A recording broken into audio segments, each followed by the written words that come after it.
আমরা ধীরে ধীরে এগিয়ে গেলাম। জল পড়ে মাটিতে হালকা প্রতিফলন করছে। স্বপ্না বলল, এখন মনে হচ্ছে আমাদের চারপাশে একটা অন্য জগৎ আছে। আমরা জল দেখতে দেখতে বসে পড়লাম। হঠাৎ হাওয়ার সঙ্গে এক অদ্ভুত গন্ধ বয়ে এলো, যেন কেউ বা কিছু আমাদের দিকে আসে। আমরা উভয়েই চুপ। হঠাৎ ছোট বোন ঘরে চিৎকার করে উঠল, ভালো থাকো বড় বোন। আমরা হাসি পেলাম। তারপর বুঝলাম এটি আমাদের জন্য একটি ছোট্ট ভয় ও রোমাঞ্চের খেলা। আমরা ধীরে ধীরে বাড়িতে ফিরে এলাম। লিভিং রুমে বসে হঠাৎ দেখি নানুর বই খুলে গিয়েছে। স্বপ্না বলল, এবার মনে হচ্ছে বইটা নিজে খুলেছে। আমি হেসে বললাম, হয়তো, তবে এই রাতটা আমাদের জন্য এক অন্যরকম অভিজ্ঞতা। আমরা জানলাম রাত এখনো শেষ হয়নি। হঠাৎ টিভির স্ক্রিনে হালকা ঝলক দেখা দিল।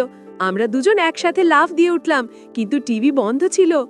স্বপ্না ফিসফিস করে বলল, এটা কি বাস্তব না কল্পনা?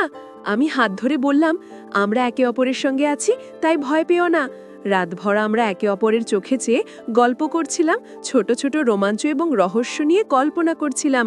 বাইরে হাওয়া বয়ে যাচ্ছে, ঘরের লাইট হালকা ফ্লিকার করছে, আর আমাদের ছায়া যেন এক অদ্ভুত নাচ করছে।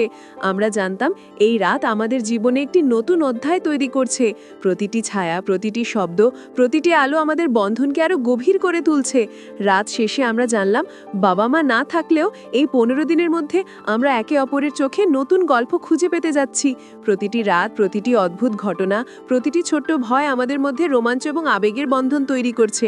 আমরা জানতাম এই বাড়ি এখন শুধু বাসা নয়, বরং আমাদের জন্য একটি রহস্যময় জগৎ, যেখানে প্রতিটি রাত, প্রতিটি মুহূর্ত নতুন রোমাঞ্চ নিয়ে আসে, এবং আমরা সেই রোমাঞ্চকে একে অপরের সঙ্গে ভাগাভাগি করি, যা আমাদের জীবনকে আরো গভীর এবং সমৃদ্ধ করে তুলেছে। পরের রাতটা আরও গভীরভাবে নীরব ছিল। বাবা মা এখনও দেশে ফেরেননি, তাই পুরো বাড়ি যেন আমাদের জন্য এক অচেনা রহস্যময় জগৎ হয়ে গেছে।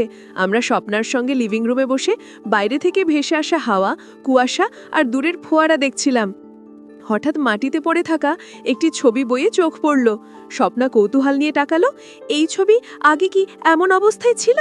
আমি ধীরে ধীরে বইটা হাতে নিলাম, কিন্তু ঠিক তখনই হঠাৎ বাতি ফ্লিকার করতে শুরু করলো। আমরা দুজন একে অপরের দিকে তাকালাম। আমাদের শরীর অদ্ভুতভাবে কেঁপে উঠল। হঠাৎ ছোট বোন ঘরে চিৎকার করে উঠল, ভয় পেলাম। আমরা দুজন একসাথে হেসে বললাম, ভয় পাওয়ার কিছু নেই। কিন্তু সেই হেসেও আমাদের ভিতরে এক অদ্ভুত উত্তেজনা তৈরি করলো। হঠাৎ জানলার পাশ থেকে হালকা কণ্ঠশব্দ এলো। স্বপ্না ফিসফিস করে বলল, কেউ বাইরে আছে। আমরা দুজন একসাথে জানলার দিকে এগিয়ে গেলাম, কিন্তু বাইরে অন্ধকারের মধ্যে শুধু কুয়াশা আর গাছের ছায়া। হঠাৎ টেবিলের ওপর রাখা ফুলের গাছ হালকা দুলতে শুরু করলো। স্বপ্না চমকে উঠল, দেখছো, কেউ আমাদের কাছে এসেছে। আমি তার হাত আরো শক্ত করে ধরলাম, চুপ, ধীরে ধীরে দেখব। আমরা দুজন চুপচাপ বাইরে তাকালাম। হঠাৎ দূরের ফোয়ারা ঝলমল করলো, জল পড়ে মাটিতে প্রতিফলিত হয়ে অদ্ভুত আলো তৈরি করলো। স্বপ্না বলল, এখন মনে হচ্ছে আমরা এক রহস্যময় জগতে আছি। আমরা জল দেখছিলাম, হাওয়া বয়ে যাচ্ছিল, আর দূরের দূরত্বে কিছু অদ্ভুত ছায়া দুলছিল। হঠাৎ বাথরুমের দরজা নিজে নিজে খোলার শব্দ এলো। আমরা দুজন ছুটে বাথরুমের দিকে গেলাম, কিন্তু কিছুই দেখা গেল না। স্বপ্না ফিসফিস করে বলল, এটা কি সত্যি হচ্ছে না আমরা কল্পনা করছি? আমি বললাম, যা কিছুই হোক না কেন, আমরা একসাথে আছি, ভয় পাওয়ার কিছু নেই। আমরা দুজন হেসে জানলাম এই রাত আমাদের জন্য এক অন্যরকম অভিজ্ঞতা তৈরি করছে। হঠাৎ চেয়ার হাতে ধরে আমরা লিভিং রুমের মধ্যে দিয়ে হেঁটে গিয়ে জানলার পাশে দাঁড়ালাম। বাইরে চাঁদের আলো, কুয়াশা, গাছের ছায়া সব মিলিয়ে আমাদের মনে করাচ্ছে যেন আমরা এক রহস্যময় জগতে ঢুকে গিয়েছি। হঠাৎ ছোট্ট বিড়ালটি জানালার পাশে দৌড়ে গেল। স্বপ্না চিৎকার করে বলল, দেখছো, ছায়া ঠিকই এসেছে। আমি হেসে বললাম, হয়তো, তবে এই রাতটা আমাদের জন্য আরও রোমাঞ্চকর হয়ে উঠেছে। আমরা জানলাম রাত এখনো শেষ হয়নি। হঠাৎ টিভির স্ক্রিনে হালকা ঝলক দেখা দিল। আমরা দুজন একই সাথে লাফ দিয়ে উঠলাম, কিন্তু টিভি বন্ধ ছিল। স্বপ্না ফিসফিস করে বলল, আমাদের চারপাশে যেন সবকিছু জীবন্ত। আমরা চুপচাপ বসে বাইরে থেকে আসা হাওয়া, বাতাসে দুলছে গাছের পাতার শব্দ, ফোয়ারা, ছায়া সবই দেখছিলাম। আমরা জানতাম এই রাত আমাদের জীবনে একটি নতুন অধ্যায় তৈরি করছে। প্রতিটি শব্দ, প্রতিটি ছায়া, প্রতিটি হালকা আলো আমাদের বন্ধনকে আরও গভীর করে তুলছে। আমরা জানতাম এই বাড়ি এখন শুধু বাসা নয়, বরং আমাদের জন্য এক রহস্যময় জগৎ, যেখানে প্রতিটি রাত, প্রতিটি মুহূর্ত নতুন রোমাঞ্চ নিয়ে আসে। আমরা চোখে চোখ রেখে জানলাম এই রাত আমাদের জীবনে চিরস্থায়ী স্মৃতি হয়ে থাকবে। প্রতিটি মুহূর্ত আমাদের মধ্যে একটি নতুন বন্ধন তৈরি করবে এবং প্রতিটি অদ্ভুত ঘটনা আমাদের আরও কাছে নিয়ে আসবে। রাত যত গভীর হচ্ছে আমরা জানলাম আমাদের ছোট্ট পৃথিবী, এই ফাঁপা ফাঁপা বাড়ি আমাদের জন্যই এক নতুন জগৎ হয়ে উঠেছে, যেখানে প্রতিটি রাত নতুন রহস্য, নতুন উত্তেজনা আর নতুন রোমাঞ্চ নিয়ে আসে। আর আমরা সেই রোমাঞ্চকে একে অপরের সঙ্গে ভাগাভাগি করি, যা আমাদের জীবনকে আরও গভীর, সমৃদ্ধ এবং স্মরণীয় করে তুলেছে। পরের রাতটা আরও অদ্ভুতভাবে নীরব ছিল। বাবা মা এখনও দেশে ফেরেননি, তাই পুরো বাড়ি যেন আমাদের জন্য এক অচেনা, রহস্যময় জগৎ হয়ে গেছে। আমরা স্বপ্নার সঙ্গে লিভিং রুমে বসে বাইরে ভেসে আসা হাওয়া, কুয়াশা আর দূরের ফোয়ারা দেখছিলাম। হঠাৎ হালকা শব্দ হলো, যেন কেউ ধীরে ধীরে পায়ের আওয়াজে বাড়ির ভিতরে চলছে। স্বপ্না আমার হাত আরও শক্ত করে ধরল। আমরা চুপচাপ দাঁড়ালাম, চোখ বেয়ে তাকালাম। টেবিলের উপর রাখা ফুলের গাছ হঠাৎ দুলতে শুরু করল। স্বপ্না চিৎকার করে বলল, দেখছো, কেউ এসেছে। আমি ধীরে ধীরে এগিয়ে বললাম, ভয় পাওয়ার কিছু নেই, আস্তে ধীরে দেখি। আমরা ধীরে ধীরে রান্নাঘরের দিকে এগোলাম। হঠাৎ বাথরুমের দরজা নিজে নিজে খোলার শব্দ এলো। স্বপ্না পিছিয়ে গেল। আমি তাকে ধীরে ধীরে পিছনে টেনে বললাম, চুপচাপ থাকো, কিছুই হবে না। আমরা দুজন কাত হয়ে দরজার দিকে তাকালাম।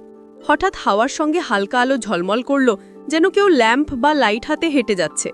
আমাদের হৃদয় কেঁপে উঠল, কিন্তু আমরা একে অপরের চোখে সাহস দেখালাম।